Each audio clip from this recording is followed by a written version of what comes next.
पदं दर्शितं जन तस्मै श्रीगुरवे नमः। अज्ञानतिमिरान्धस्य ज्ञानाञ्जनशलाकया चक्षुरुन्मीलितं येन तस्मै श्रीगुरवे नमः।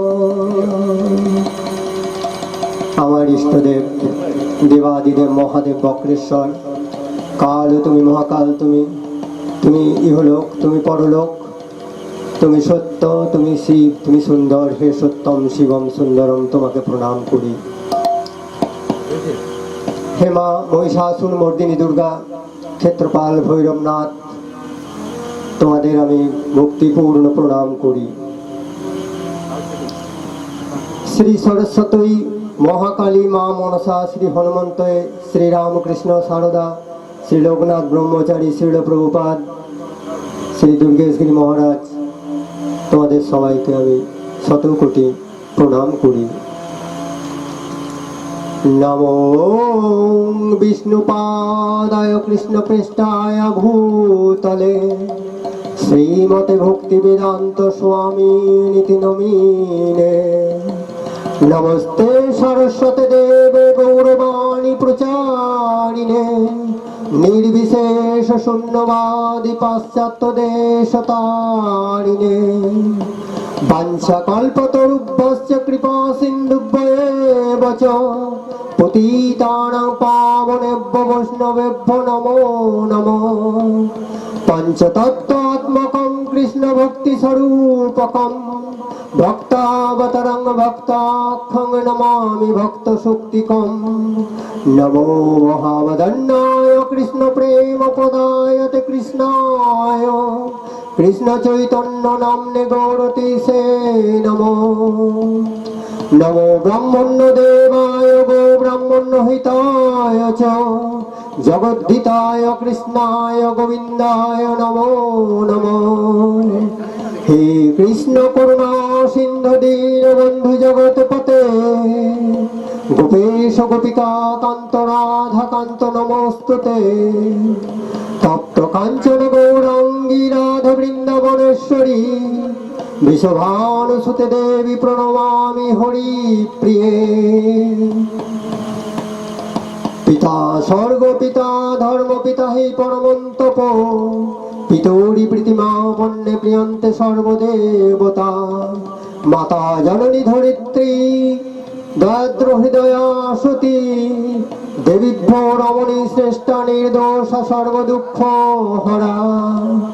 জয় শ্রীকৃষ্ণ চৈতন্য প্রভু নিত্যানন্দ শ্রী অদ্বৈত গদাধর শ্রীবাসাদি গৌর ভক্তবৃন্দ। হরে কৃষ্ণ কৃষ্ণ কৃষ্ণ হরে হরে, হরে রাম রাম রাম হরে হরে। ওম যদক্ষরং পরিপ্রষ্টং মত্রহীনং চ যদ্ভবেৎ পূর্ণং ভবতু তৎসর্বং তৎপ্রসাদাৎ জনার্দন। সর্বে সুখিনং ভবন্তু সর্বে সন্তু নিরাময়া সর্বে ভদ্রাণি পশ্যন্তু মা কশ্চিৎ দুঃখ ভাগ ভবেৎ। ওম শান্তি ওম শান্তি ওম শান্তি।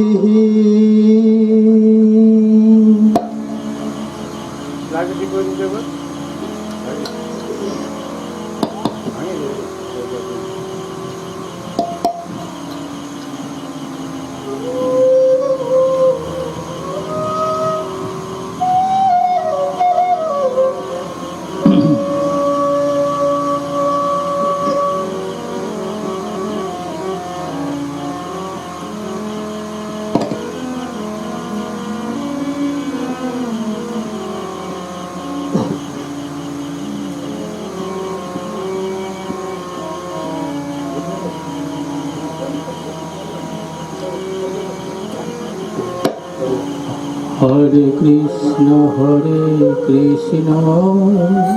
কৃষ্ণ কৃষ্ণ হরে হরে, হরে রাম রাম রাম হরে হরে। হরে কৃষ্ণ কৃষ্ণ কৃষ্ণ হরে হরে হরে রাম রাম রাম হরে হরে হরে কৃষ্ণ কৃষ্ণ কৃষ্ণ হরে হরে হরে রাম রাম রাম হরে হরে হরে কৃষ্ণ কৃষ্ণ কৃষ্ণ হরে হরে হরে রাম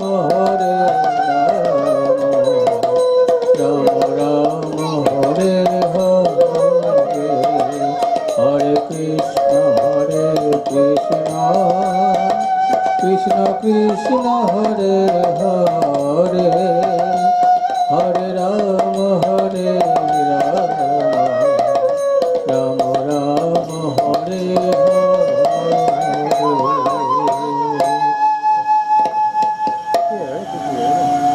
জয় মহামায়া। সুধী ভক্তমণ্ডলী, ভগবত কথা শ্রবণ পিয়াসী, ভাগবত সঙ্গ অভিলাষী, পুণ্যবান পুণ্যবতী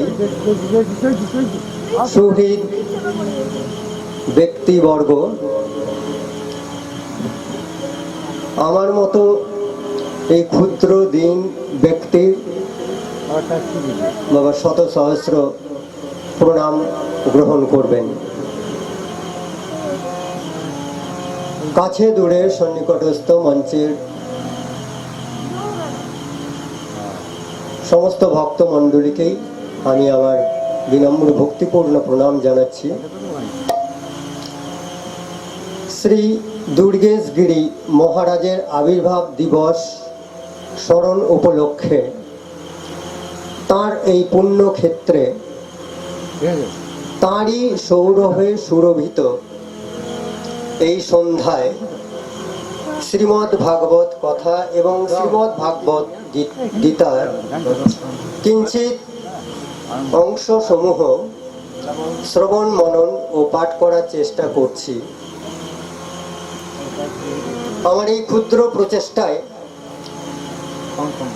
কোনো রকম ভুল ত্রুটি হলে নিজ গুণে ক্ষমা করবেন।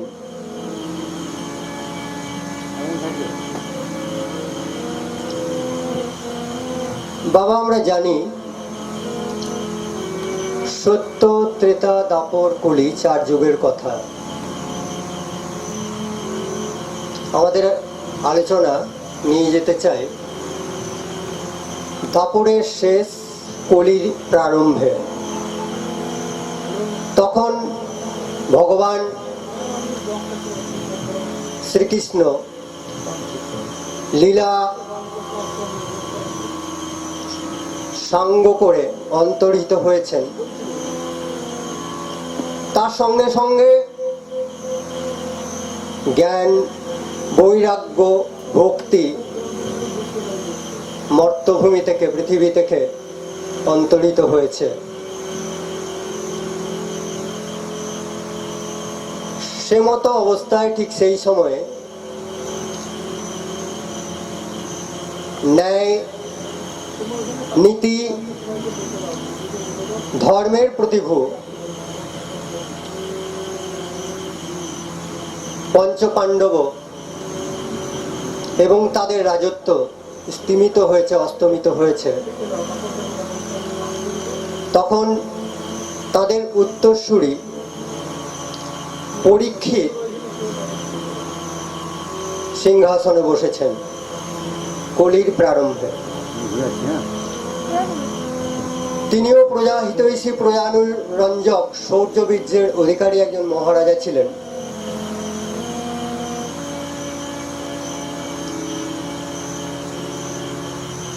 রাজকার্য করতে করতে একদিন তিনি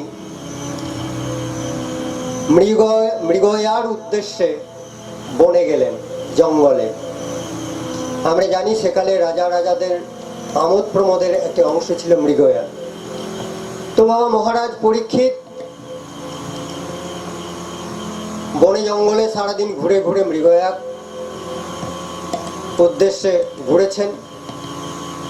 হয়েছে কি, সারাদিন ঘোরাঘুরির ফলে তিনি অত্যন্ত তৃষ্ণার্ত হয়ে পড়েছেন। তৃষ্ণার জলের জন্য তিনি অন্বেষণ করছেন।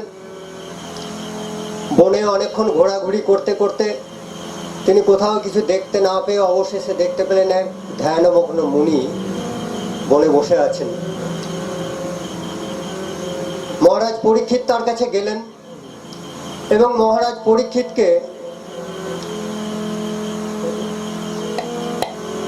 পরীক্ষিতকে ধ্যানমগ্ন মুনি লক্ষ্য করতে পারলেন না বা দেখতে পাননি। মহারাজ পরীক্ষিত মুনিবরের কাছে জল প্রার্থনা করলেন। হে মুনি, আমাকে জল দিন, অথবা জল কোথায় পাবো তা বলে দিন। তো সেই মুনি, তার নাম শমিক মুনি, এতই ধ্যানমগ্ন এবং সমাধিমগ্ন ছিলেন, মহারাজ পরীক্ষিতের কোনো কথা তিনি শুনতে পেলেন না। তৃষ্ণায় বড়ই কষ্ট হচ্ছে মহারাজের, সারাদিন ঘোরাঘুরি করেছেন, জল পাননি। ক্রোধানলে প্রজ্বলিত হয়ে শমিক মুনিকে মুখে যা খুশি তাই বললেন। উপরন্তু শমিক মুনি যেখানে ধ্যানমগ্ন ছিলেন তার একটু পাশেই একটা বিষধর সর্প মরে পড়েছিল। মহারাজ পরীক্ষিত কি করলেন, ধনুকের ডগায় সেই সাপটিকে তুলে শমিক মুনির গলায় জড়িয়ে দিলেন। কি জঘন্য অপকর্ম! যে মুনি ঋষিদের গলায় ফুলের মালা দেওয়া উচিত, সেখানে মহারাজ পরীক্ষিত সাপটিকে জড়িয়ে দিলেন। প্রধান ইত্যবসরে হয়েছে কি, সহসা সেই সময় শমিক মুনির পুত্র সেখানে উপস্থিত হয়েছেন। কি করছো? পাপিষ্ঠ, জঘন্য, নরাধম, এর জন্য তোমার 7 দিনের মধ্যে তক্ষক নাগ দংশনে মৃত্যু হবে। সম্বিত ফিরে পেয়েছে অভয় পক্ষই। ক্রোধানল প্রজ্বলিত হয়েছিল দপ করে। মহারাজ পরীক্ষিত ক্রোধান্বিত হয়েছিলেন, শমিক মুনির পুত্র ক্রোধান্বিত হলেন। ক্রোধে ক্রোধ সর্বস্ব হয়ে যখন ক্রোধ প্রশমিত হলো, দুজনেই উভয় পক্ষই তাদের সে কারণ কার্য বুঝতে পারলেন। যাই হোক, মহারাজ পরীক্ষিত সেখান থেকে বিষণ্ণ চিত্তে রাজপ্রাসাদে ফিরলেন। রাজপ্রাসাদে এসে দিকে আর তার রাজকার্যে মন টিকবে বাবা?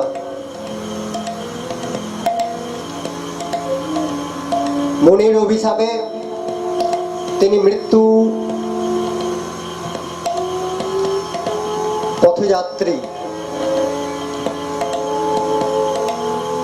পথযাত্রী রাজার রাজকার্য ছেড়ে দিয়ে কি করলেন, গঙ্গার তীরে প্রয়োবসন করলেন। গঙ্গার তীরে পবিত্র ভূমিতে তিনি গমন করলেন। কি হবে আর? সেখানে গঙ্গার তীরে অবস্থান করতে করতে রাজ্যের, দেশের যত মুনি ঋষি, ভক্ত, পণ্ডিত বর্গ, পারিষদ বর্গ তার সঙ্গে দেখা করতে লাগলেন। যে হে রাজন, অনেক বড় বড় কথা বললেন, যে জন্মিলে মরিতে হবে, অমর কে কথা হবে, তা নানান বাক্য বলতে লাগলেন। রাজকার্য ছেড়ে তার মধ্যে বৈরাগ্য এসেছিল পরীক্ষিতের, কিন্তু সেইটা পাচ্ছেন না। যে অনুসন্ধিৎসা, যে সন্দেহ, যদিও সাপে বর হয়েছে, শমিক মুনির পুত্রের সাপ তার বর হয়েছে, তার মধ্যে অতীব বৈরাগ্য এসেছে। মৃত্যু পথযাত্রী, 7 দিনের মধ্যে তার মৃত্যু হবে, বাবা মৃত্যুপথ যাত্রী আমরা সবাই, কেউ 7 বছর, কেউ 7 দিন, কেউ 70 বছর, কেউ 100 বছর। তো মহারাজ পরীক্ষিতের তো 7 দিন পরে মৃত্যু হবে। তিনি মনে মনে অনুসন্ধান করছেন, যে জিজ্ঞাসা, যে কারণ, যে কার্য কারণাত্মক, সেইটার উপশম করার জন্য তিনি খুঁজে পাচ্ছেন না কিছুই। মুনি ঋষি অনেক এলেন।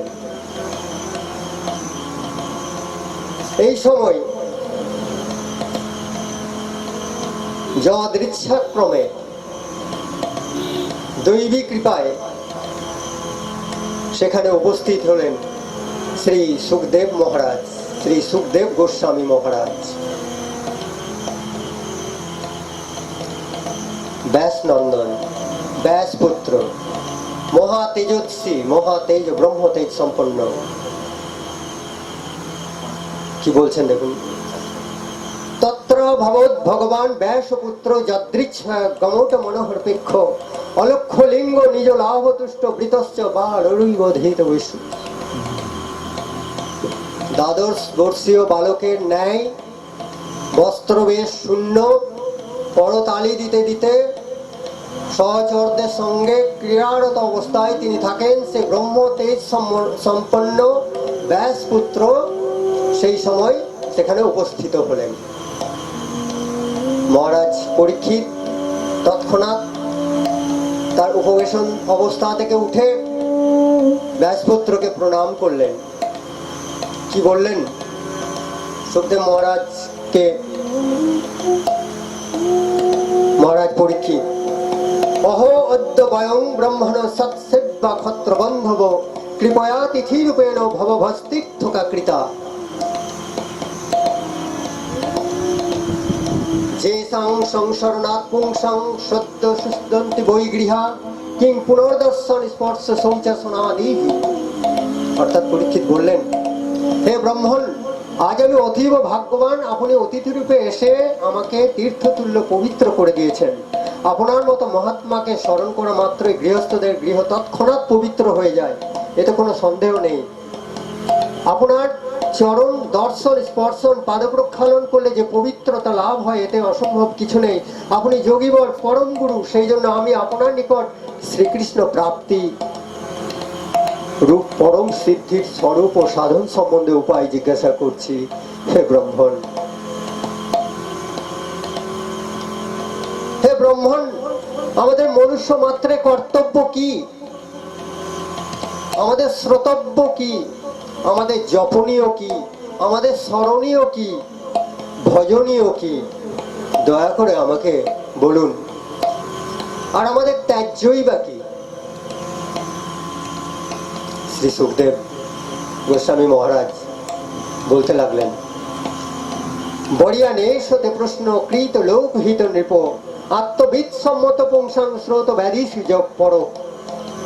পরীক্ষিত, লোক কল্যাণের পক্ষে তোমার এই প্রশ্ন অতি উত্তম। মানুষের শ্রোতব্য, সর্তব্য, কৃতিব্য, যারা কৃতিতব্য বিষয় সমূহের মধ্যে এই প্রশ্ন সর্বশ্রেষ্ঠ।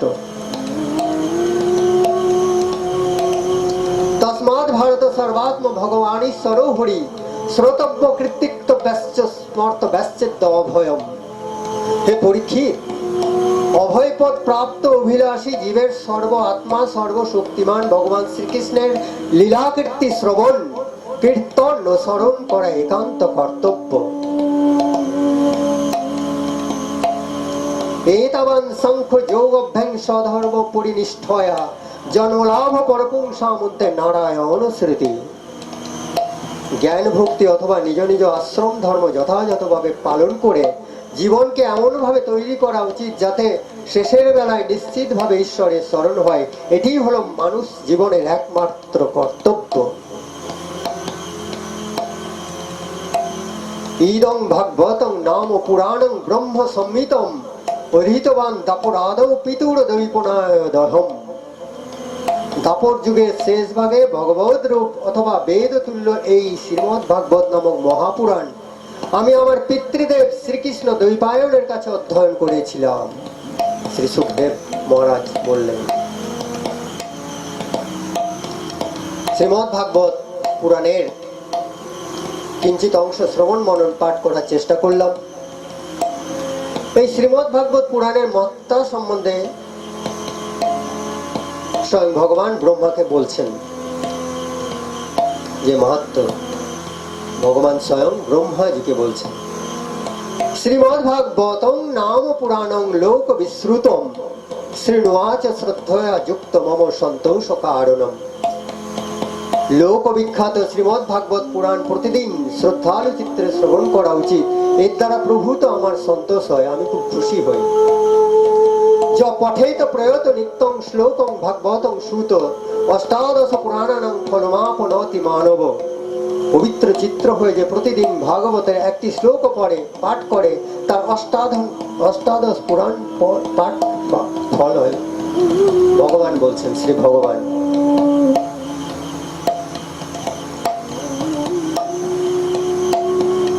নিগম কল্প তরুর গলিতম ফলম সুপ মুখাদ অমৃত দ্রব সংযুতম পিবতম ভাগবতং রসমালয়ং মুহুরহ রসিকা ভূমি ভাবুকা। হে রসিক এবং ভাবুক সভাসদগণ, শ্রীমদ্ ভাগবত বেদরূপ কল্প বৃক্ষের পরিপক্ক ফল শ্রী সুখদেব রূপ সুখ মুখের সংযোগ হয়। ইনি অমৃত রসে পরিপূর্ণ শ্রী ভগবানের কথা। তাই এরপরে একটি প্রশ্ন মনে জাগতে পারে বাবা, বা একটু অনুসন্ধিৎসা হতে জাগতে পারে, ভগবানকে আমরা কিভাবে চিনি, বা ভগবানটা কি? বড় বড় মহা মুনি ঋষিরা বলে গেছেন, এই আসরে আমি আর কি বলবো। তবে ইন্টারনেটের যুগ, ইন্টারনেটের গুগলেই যখন সার্চ করলাম হু ইজ গড, তো সেখানে দেখতে পাচ্ছি God is often believed to be the cause of all things and so is seen as the creator, sustainer and ruler of the universe. God বা ঈশ্বর বা ভগবানকে এই রূপে বিশ্বাস করা হয় যে তিনি সমস্ত কিছুর কারণ স্বরূপ। তাই দেখা যায় যে তিনি বিশ্ব ব্রহ্মাণ্ডের সৃষ্টিকারক, পালক এবং শাসনকর্তা, রুলার। আমরা বলি সংহারকর্তা। তো ইন্টারনেট বলছে, আর গীতায় কি বলছেন ভগবান? প্রত্যক্ষভাবেই যেটা বলছেন ভগবান বলছেন, অহং সর্বস্ব প্রভব মত্ত সর্বং প্রবর্ততে ইতি মত্ত ভজন্তে মং বুধ ভাব সমন্বিতা। আমি এই জগতের সৃষ্টিকর্তা, আমি প্রবর্তন করেছি বিশ্বব্রহ্মাণ্ড, আমাকে ভজনা করো। ইন্টারনেটের সঙ্গে মিলছে খানিক? ইন্টারনেটেও বলছে, ইন্টারনেট তো এখন, কিন্তু গীতা আজ থেকে বহুদিন আগে রচিত হয়েছে, সেখানেও কিন্তু আমাদের এই কথাটাই বলেছে। আরেকটু সূক্ষ্মভাবে দেখি শ্রীমদ্ ভাগবত পুরাণে যে তত্ত্বটি বলছে, ভগবানের তত্ত্ব। শ্রীমদ্ ভাগবত পুরাণে প্রথম স্কন্ধের 2য় অধ্যায়ে বদন্তি তত্ত্ব তবিদস্তত্ত্বং যজ্ জ্ঞানম দয়ম ব্রহ্মেতি পরমাত্মেতি ভগবানিতি শব্দতে। তত্ত্ববেত্তাগণ জ্ঞাতা আর জ্ঞেয়ের অভেদ অখণ্ড অদ্বিতীয় সচ্চিদানন্দ স্বরূপ জ্ঞানকেই তত্ত্ব বলে থাকেন। সেই তত্ত্বকে কেউ বলেন ব্রহ্মা, কেউ বলেন পরমাত্মা, আর কেউ বা বলেন ভগবান। আর ঠাকুর রামকৃষ্ণদেব কি বলেন? ওরে সে হচ্ছে এক এবং অভেদ আবার অনেক। কেউ বলে গড, কেউ বলে আল্লাহ, কেউ বলে ভগবান। নুনের পুতুল সমুদ্র মাপতে গেলে সে কি আর পুতুল থাকবে? সেও তো গলে জল হয়ে যাবে। তাকে জানতে গেলে প্রার্থনা করতে হয়, আকুল হয়ে কাঁদতে হয় নির্জনে, ভগবান তুমি কে, তুমি এসো, তুমি দেখা দাও, তবে ভগবানকে জানা যায়। তাকে জানার চেষ্টা করতে হয়। তাই আমি বলি, আমি যে বলি তোমায় ভগবান। তুমি তো এই দেহে দিয়েছো যে প্রাণ, আমি যে বলি তোমায় ভগবান। তুমি তো এই দেহে দিয়েছো যে প্রাণ।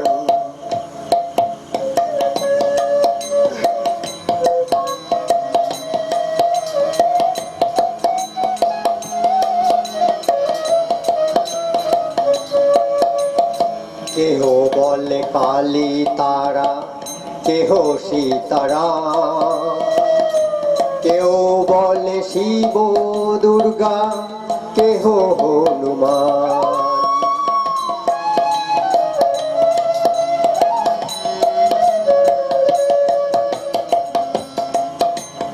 আমি যে বলি তোমায় ভগবান, তুমি তো এই দেহে দিয়েছো যে প্রাণ।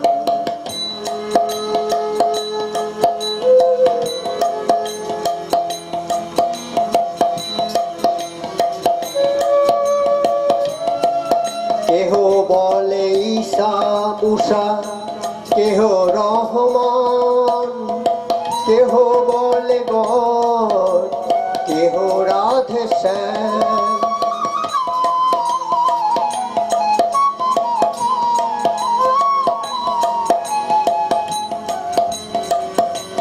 কেহ বলে ঈশা উষা, কেহ রহমান, কেহ বলে গড, কেহ রাধে শ্যাম।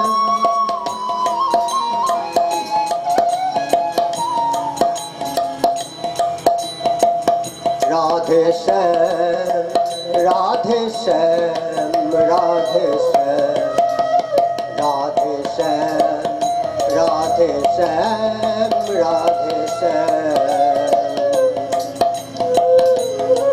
বলো জয় রাধে শ্যাম কি জয়।